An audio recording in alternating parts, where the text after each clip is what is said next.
Have you ever sat in a crowded room, surrounded by the noise of 1,000 lives, and felt a sudden chilling sense of displacement? A quiet whisper in the center of your chest telling you that none of this is what it seems.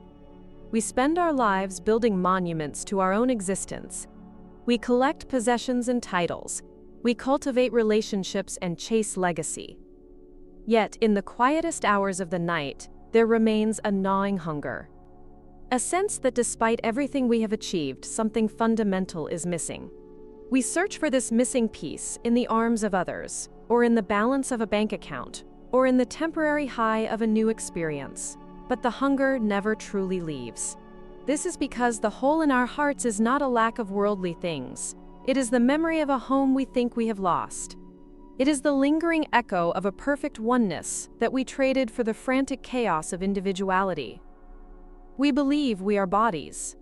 We believe we are born into a world of scarcity and struggle, and that we must fight to survive until the inevitable arrival of death.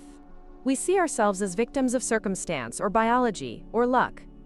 But what if I told you that this entire drama is a projection? What if the universe of time and space is not a vast frontier, but a sophisticated hiding place? A place we created to forget that we never actually left our source. The spiritual teacher Gary Renard suggests that we are like children lost in a nightmare. We are tossing and turning and reacting to the monsters in our minds. But the monsters have no power because they have no reality. The only way to find peace is not to fix the dream but to realize that we are dreaming. This realization is the beginning of a process called the disappearance of the universe. It is not a destruction of the world, but an undoing of the ego that perceives it. When we talk about the ego, we are not just talking about pride or vanity. We are talking about the very foundation of our separate identity. The ego is the thought that separation from the divine is possible. It is the belief that you can be you, and I can be I, and that we can exist apart from the whole. This thought is so terrifying to the mind that it projected a universe of billions of separate parts to act as a shield.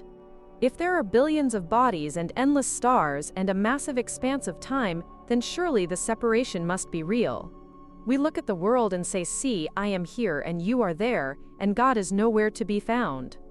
But the Course in Miracles teaches us that nothing real can be threatened, and nothing unreal exists.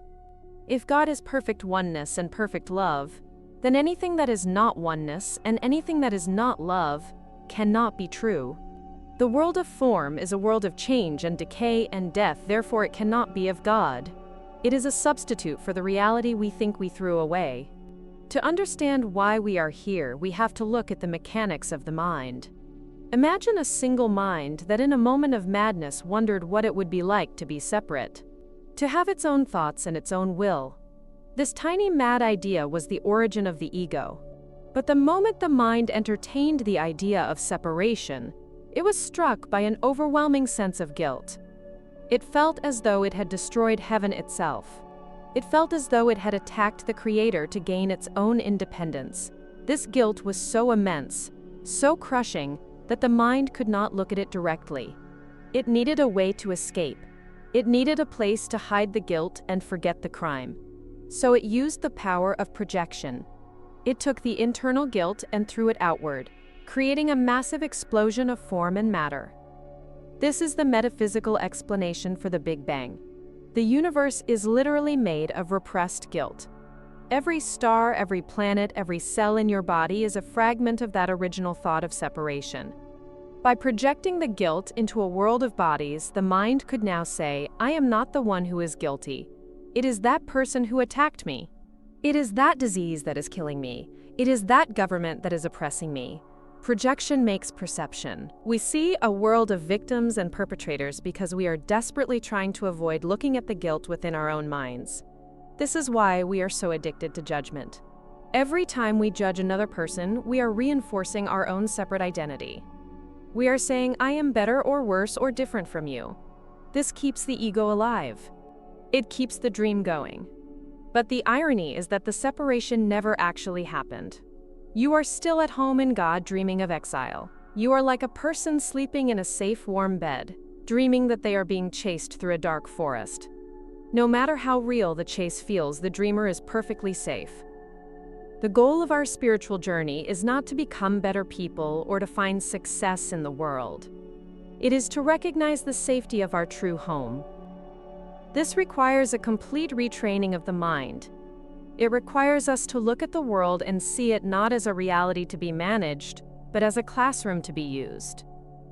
Every person you meet and every situation you face is an opportunity to choose a different teacher. You can choose the ego, which will tell you to react and judge and defend. Or you can choose the Holy Spirit, which will tell you to forgive and overlook and remember the truth.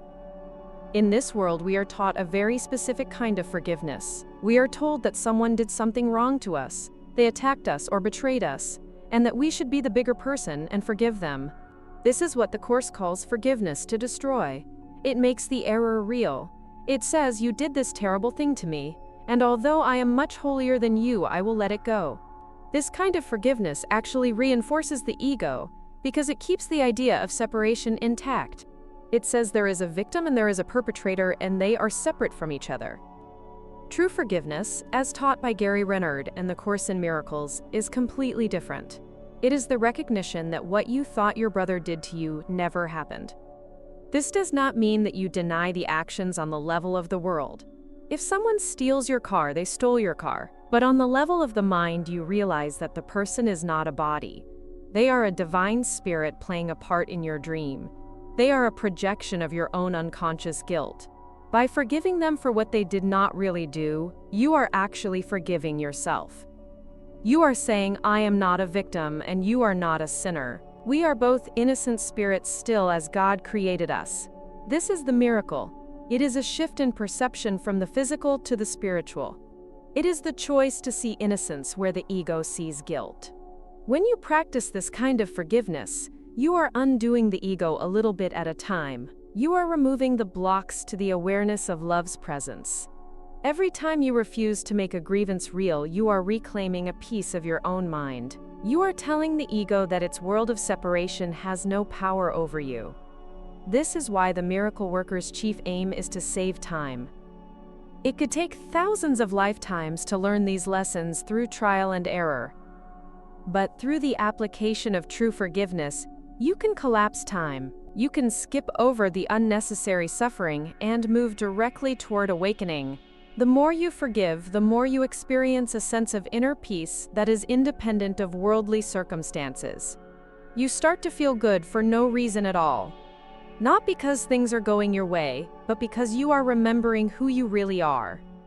Most of us spend our lives trying to be the hero of the world. We want to be the one who overcomes obstacles and achieves greatness and finds happiness.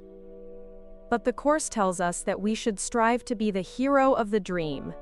The hero of the world thinks the world is real and tries to change it.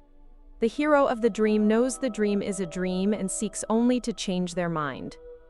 This is a position of immense power. As long as you believe the world is being done to you, you are a victim. You are subject to the whims of the economy, and the health of your body, and the opinions of others. But once you realize that the world is being done by you, you are free. You are the dreamer of the dream, and you have the power to wake up.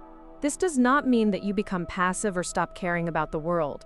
In fact, you become much more effective because you are no longer acting out of fear or guilt. You do what needs to be done in the world, but you do it with a quiet mind. You play your part as Gary or Julie or whatever name you have been given, but you no longer confuse yourself with the character. You are like an actor who is so good at their role that they can fully inhabit the character, while still knowing exactly who they are when the curtain falls. This allows you to walk through the world with a sense of lightness and humor. You can laugh at the absurdity of the ego's dramas because you know they are not true. One of the most profound shifts in this journey is the realization that there is no order of difficulty in miracles. The ego wants to tell you that some things are harder to forgive than others. It says you can forgive a rude comment from a stranger, but you can never forgive a major betrayal or a violent act. But the Holy Spirit says that since none of it is real, none of it is difficult to overlook. A small dream and a big dream are both still just dreams. This is the level of mastery that Jesus reached. He realized that even the crucifixion was a dream.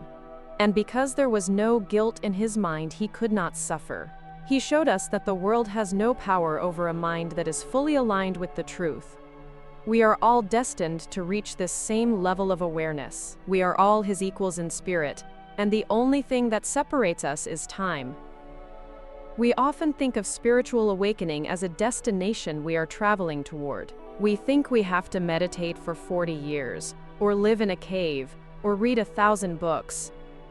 But the truth is that awakening is a journey without distance. It is a shift from a false thought to a true one. You don't have to go anywhere because you are already there. You are safe at home in God, dreaming of exile.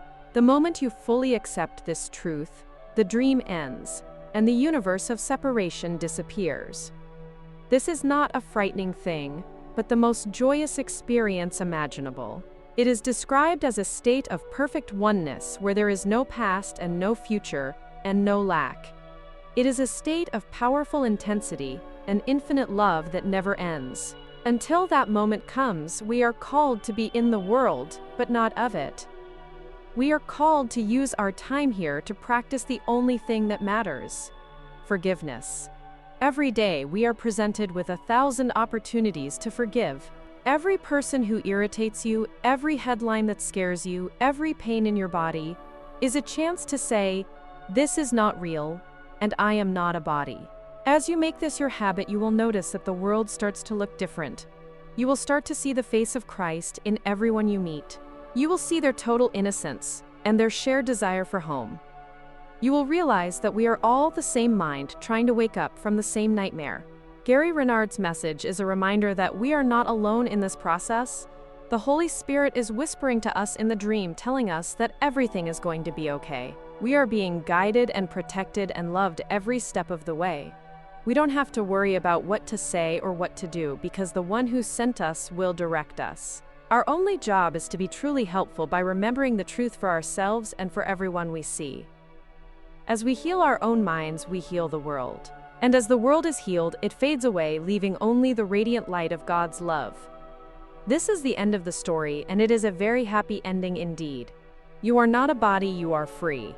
You are still as God created you. And you are finally going home. The path is simple, but it is not always easy. The ego will fight for its survival. It will try to distract you with shiny things and terrify you with dark things.